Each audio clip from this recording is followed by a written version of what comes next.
You said something that really, really struck me. Monica said that her grandmother, I believe it was, reached out to her and shared her story of pain during a moment that you had lost your fiance. And and the bridge that connected them was the pain they had in common. Yeah. Out of that bridge, a fraternity reached out to you. And she's saying to you that her faith connected her in such a way and brought about healing. And I'm hoping that in some small form, I don't know you, but I'm okay with sharing everything that happened to me with you because I feel like everything that I went through was with reason. And maybe the reason is just to share with someone like yourself that's Absolutely. just in the midst. Absolutely. Absolutely. Absolutely. Direction often comes out of disruptions.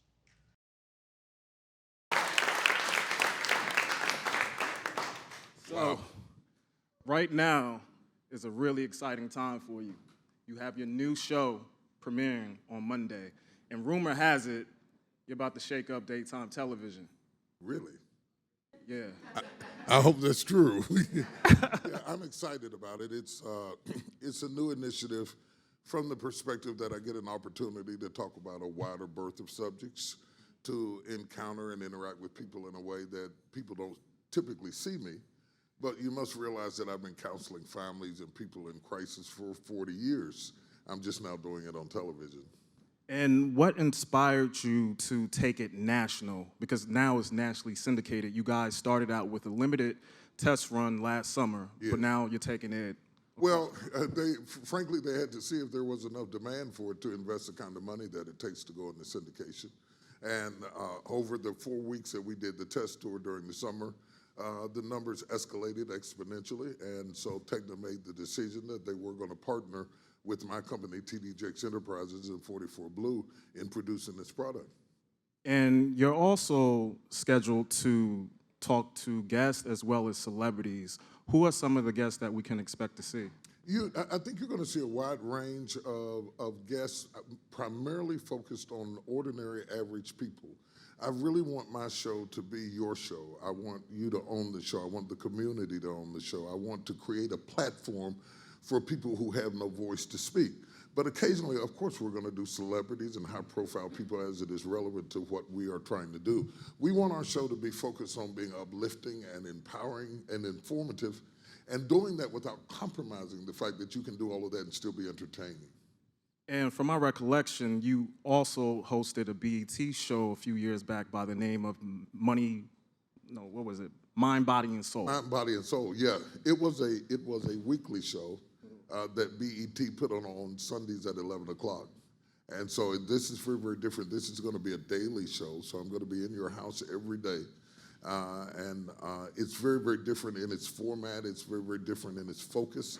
But all of those things that I did, interacting with Dr. Phil during BET, during the summer tour, appearing on Oprah's show over and over again, were all preps and opportunity for me to get some sensitivity as to, number one, whether I wanted to do this and felt impassioned enough to do it, because it is a huge commitment of my time and has drastically changed my availability, and also to see if there was an audience out there that was interested for what we have.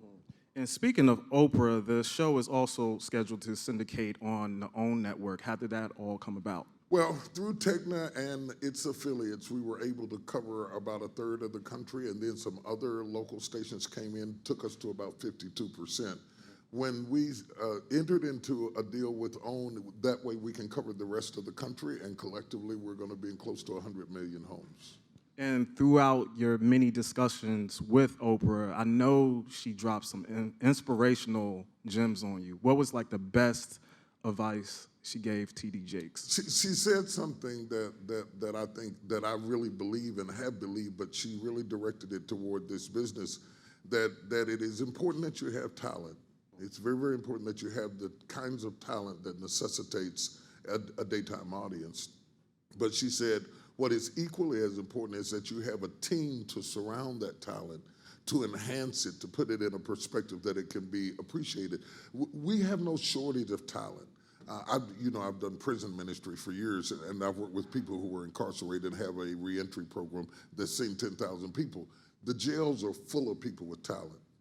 homeless shelters are full of people with talent. If you don't surround yourself with the kind of team that accessorizes that talent, you can die with your talent unrealized. So it's not enough to be talented.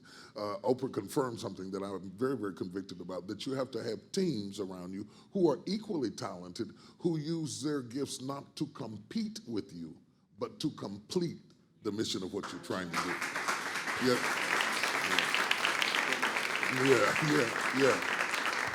I think the key to avoiding people who compete with you, one of the big mistakes that we make in business, in life, is that we surround ourselves with people who do what we do. Lawyers run around with lawyers, preachers run around with preachers, singers run around with singers. When you run around with people who do what you do, they cannot complete you. All they can do is compete with you. You want to surround yourself with people whose gifts accessorize what you do. So you want graphic arts designers. You want people who are interested in social media and marketing. You don't necessarily want somebody who's just waiting on you to get hoarse so they can take your stage. You know? you know? Yeah. And going back to the television show, your talk show, you're addressing a lot of issues on the show. Right. What are some of the most pressing issues that have come up thus far? One of the things that I think our country is trying to have a conversation about race. And it's not, it's kind of stuttering and stammering, and it's awkward because we have not been honest in this country about how we interact with each other. So that's one of the things that I want to talk about. But I chose to talk about it from a very unique way. One of the first ways we're going to approach it is dealing with couples who are interracially engaged or have adopted outside of their race, or have adopted or married outside of their religion, race, religion, and politics in this country. Democrats who married Republicans, who had children who were libertarians, and figure out, how do you get along? Because what our country really needs to learn is how to get along with people that we might disagree with. You don't have to have synergy over every ideology in order to be able to get together. If we can, as a country, focus on what unites us rather than what divides us, we can move beyond bickering. Marriages don't survive because you agree with your spouse about everything. Families don't make it because they always agree with have the same values, because just because I'm your son doesn't mean I'm not a person, and I can have my own uniqueness, and I don't have to follow the family brand in order to be loved by the family, or I shouldn't have to.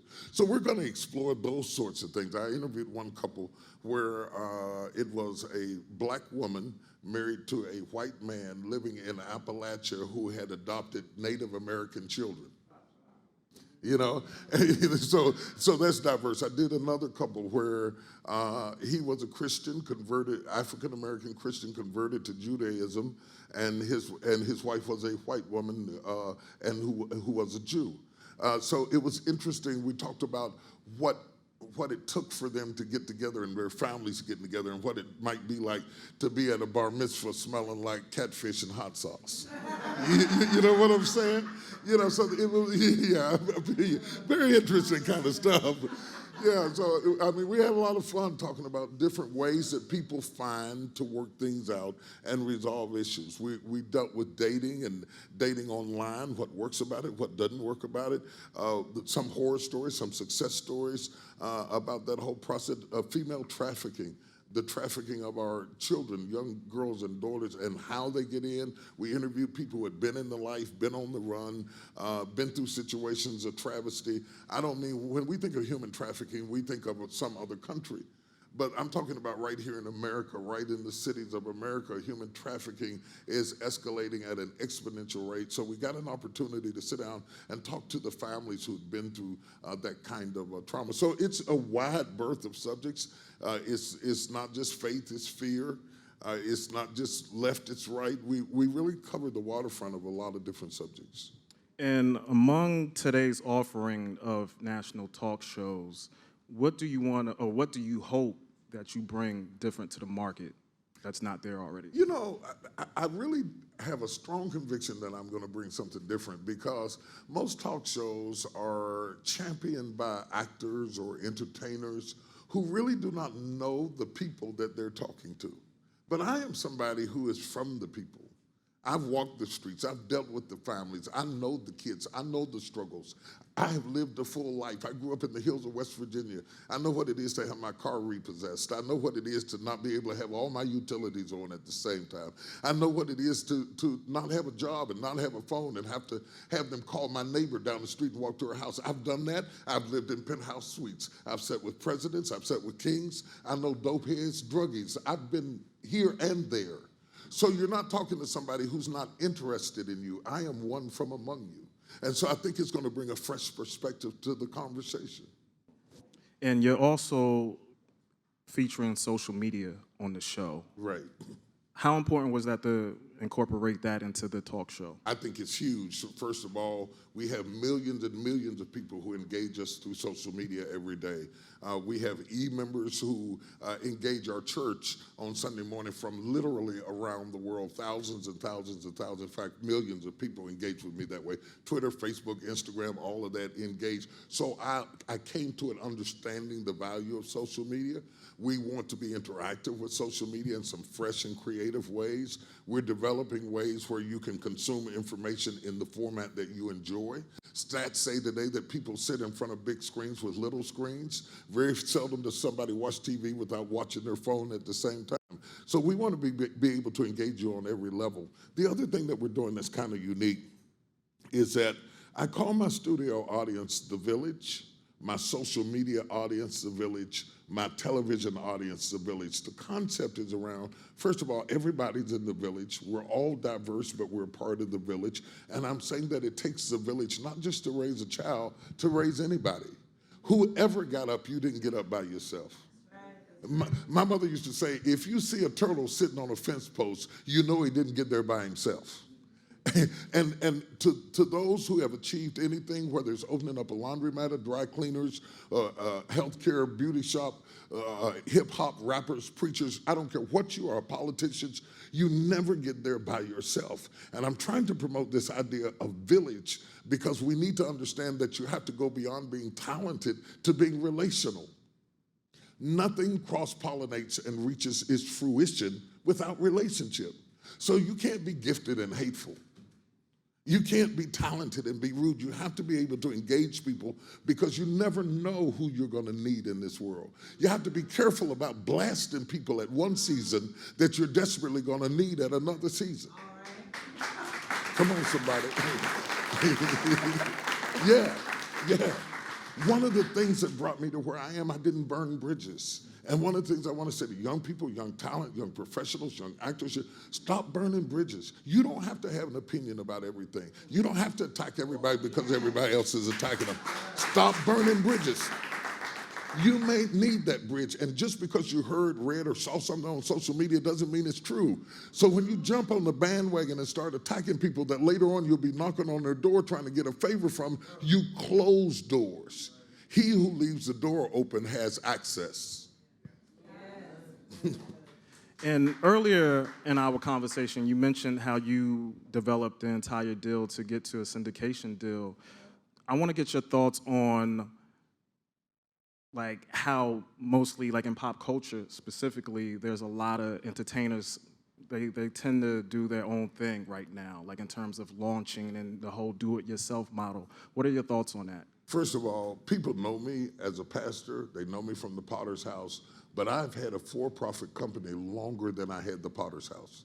T.D. Jakes Enterprises existed and was incorporated while I was still in West Virginia years before I came to the Potter's House. So I've always been multidimensional. I've always been entrepreneurial. My father was entrepreneurial. He started a business with a mop and a bucket and ended up with 52 employees. So he demonstrated that in front of me. To people today who are building, whether you're working for somebody or working with somebody, I think you need to think about having multiple streams of income. And you need to understand that people who hire you will also fire you. And you have to have a strategy. It's not your company's job to have a strategy for your future.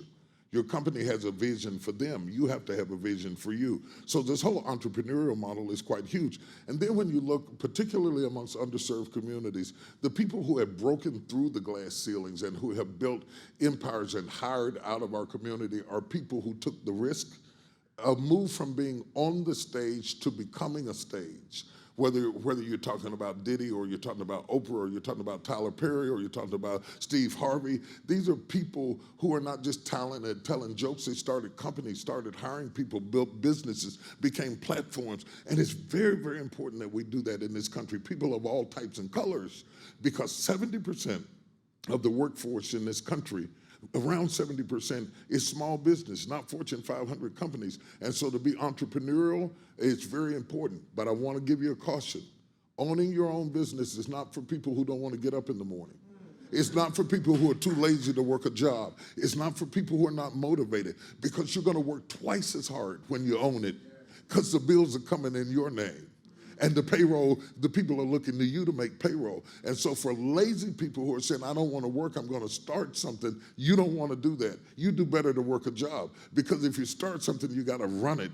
You got to maintain it. You got to be there on top of it. You got to have your hands on it. That's a good point right there.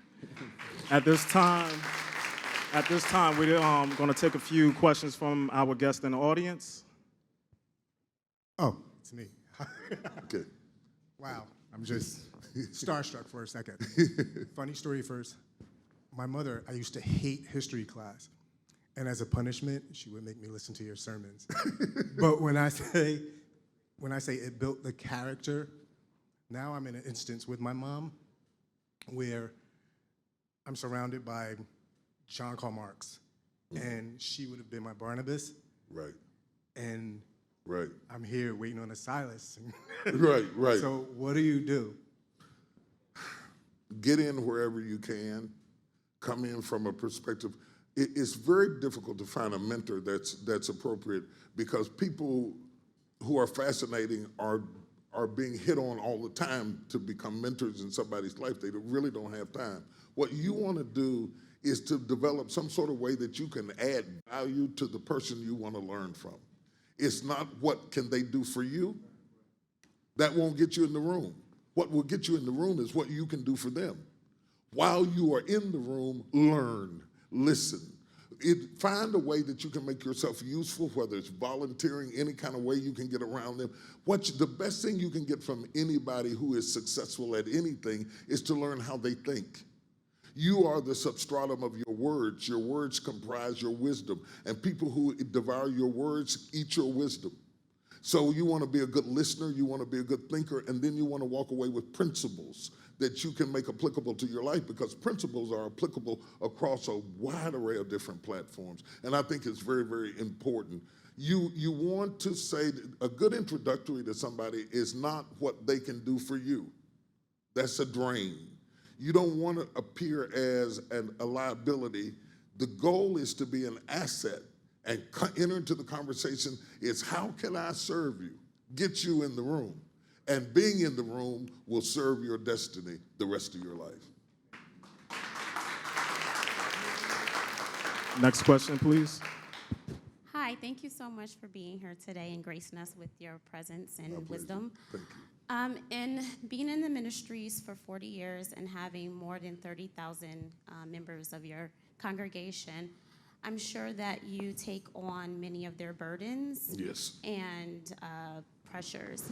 How do you balance your own health and wellness and well-being so that you know you're not consumed with their life pressures? You know, it was a problem when I was in West Virginia, because my church was small enough that I could give them me. I could be at every funeral. I could do every wedding. I could come to every hospital. I could do everything. When I got to Dallas and I ended up with 30,000 members, I couldn't give them me. I am a limited resource. I ran out of me, so I had to give them him. Okay? I am limited, he is unlimited. And as soon as you find out that you are not enough, then you turn people over to the God that is more than enough. And I think it's very, very important that we don't become consumed with being somebody else's savior. Because the truth of the matter is you can't even save yourself. You can't even save yourself. So I help you, but then I lead you to the rock, and I go home and go to bed. I go home and go to bed because I figured out I'm not Jesus. I figured out I can't walk on water, I almost drowned. I figured out I can't raise the dead. I conduct the funeral, but I can't raise the dead. I am limited.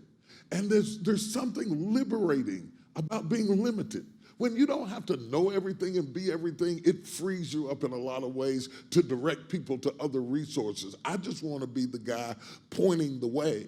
I'm not the destination. I'm just a sign in the middle of the road. Next question, please. Yes, thank you, Bishop, for coming. We are so happy and excited to have you here. Thank you. The energy that's in this space right now, it's so pervasive. It's just amazing. So thank you so much. My pleasure. What you said about surrounding yourself with people that are going to buoy you up as you're pursuing your goals. If you don't have a spirit of discernment to know who are the haters and who are the people who are genuinely for your cause, how do you figure that out? Because I realized it was an aha moment for everybody. It was like everybody's like ears perked up and the energy started to rumble when you made that comment.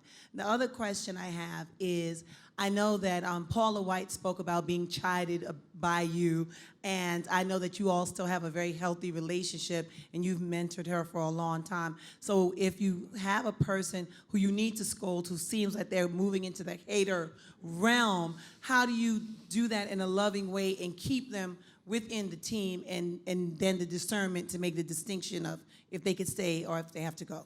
Ooh, big question. First thing, I think we give haters far too much credit. I think we spend so much time focused on who doesn't like us that we can't even be productive. You can't spend your time trying to change somebody's mind about you. Okay, haters are not going to make any difference. If haters would have stopped you, nobody would be anywhere. Nobody gets to a destination because everybody likes him.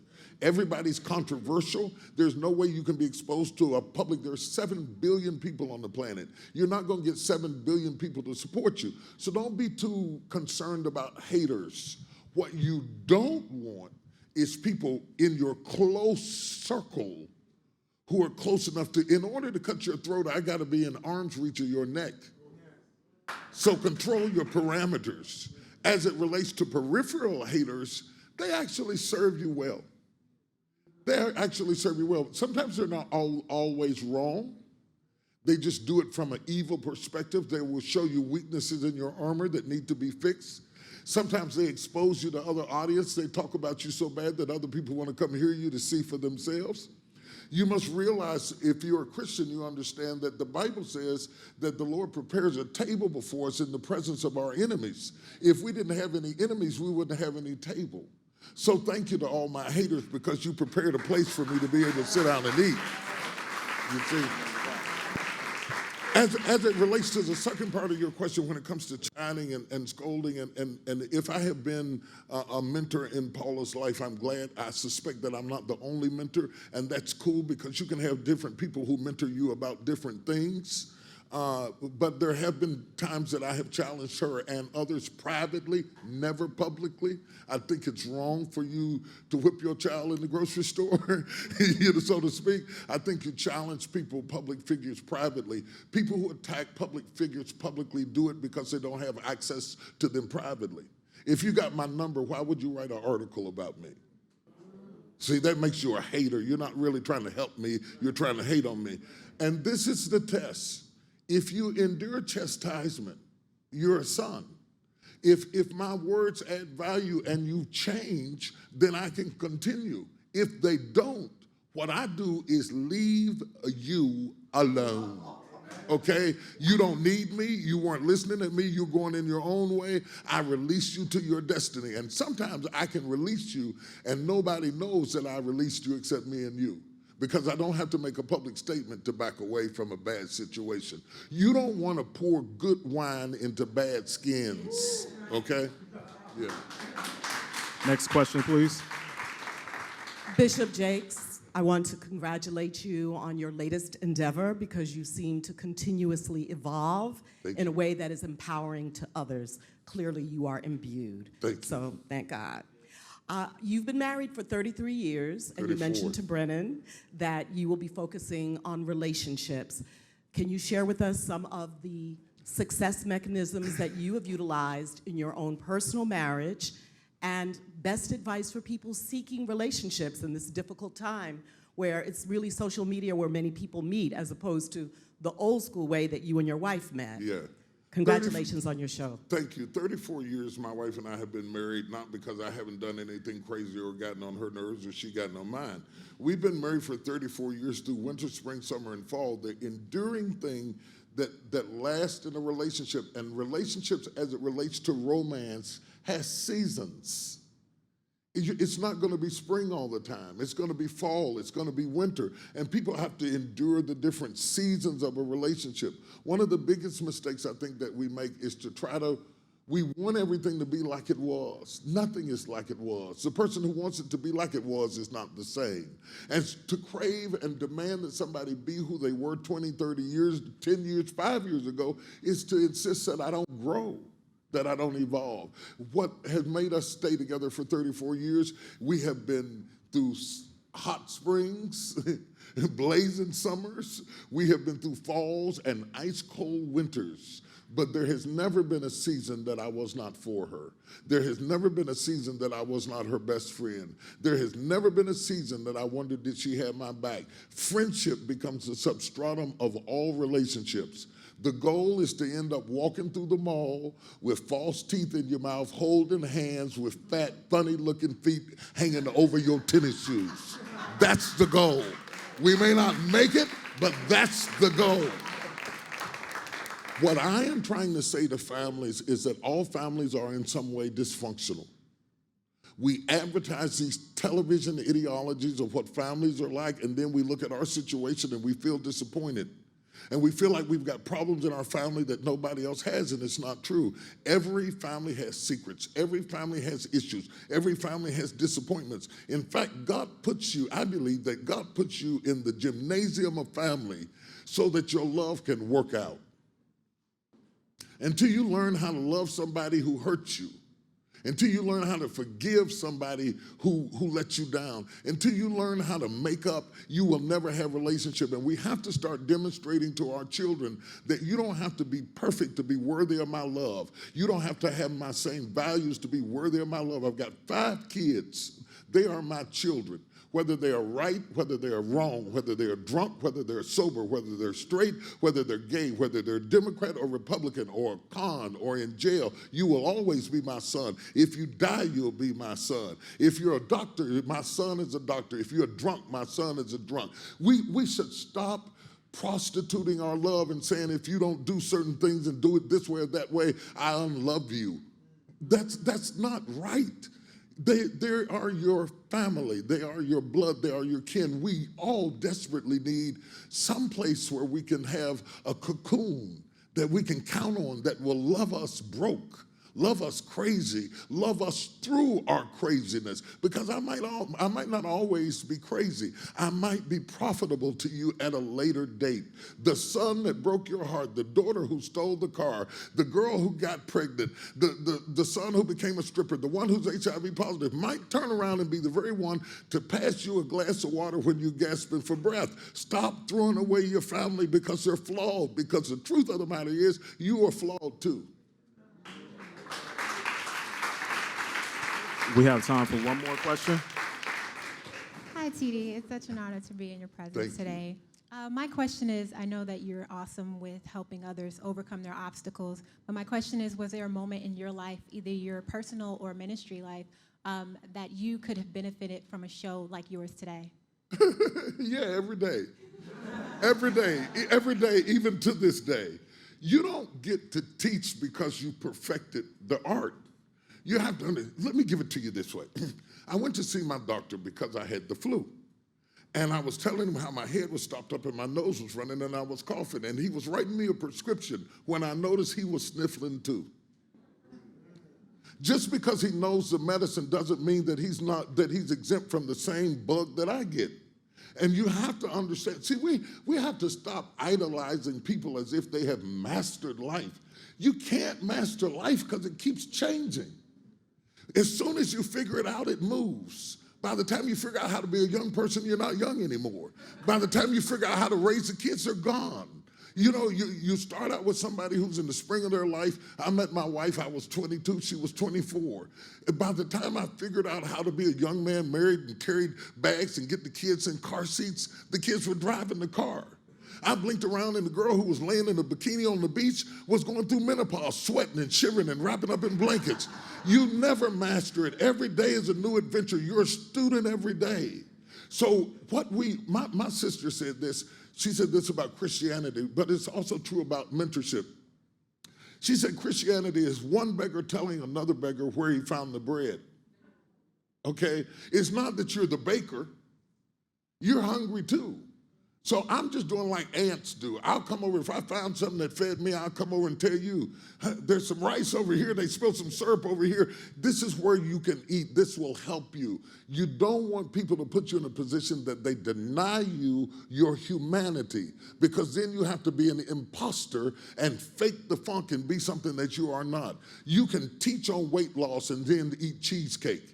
You can be a nutritionist, but you have an off day sometime. You can be somebody who teaches on weightlifting and bodybuilding, but it doesn't mean that you don't eat popcorn with butter on it when you're watching a movie. None of us are totally consistent every day, and I think it is so much easier to live your life when you do not allow people to push you into being something 24/7 that they can't be for 2 or 3 hours. That's sage advice right there, Bishop. I want to thank you again for joining us for today's episode of AOL Build. Congratulations on a new talk show. When and where can people check out the new show? We will start on OWN the 19th, so that's Monday a week from now. September the 19th, at I think around 6 o'clock in the evening, we will be on OWN, and through which we are able to cover a broader perspective of the country. On all of the stations, the local stations, and we're in many major stations across the country, we will start Monday the 12th. This Monday the 12th, we will be on daytime television around the country. Go to TD Jake's show, Facebook. You can find more information about us. You can find your cities. You can find your locations. You can look for your networks. We're on buses. We're on everything imaginable. And eventually we'll be on YouTube too. So if all else fails, I'll be on your telephone talking right to you. Excellent. We're looking forward to it. Give it up again for Bishop T.D. Jakes.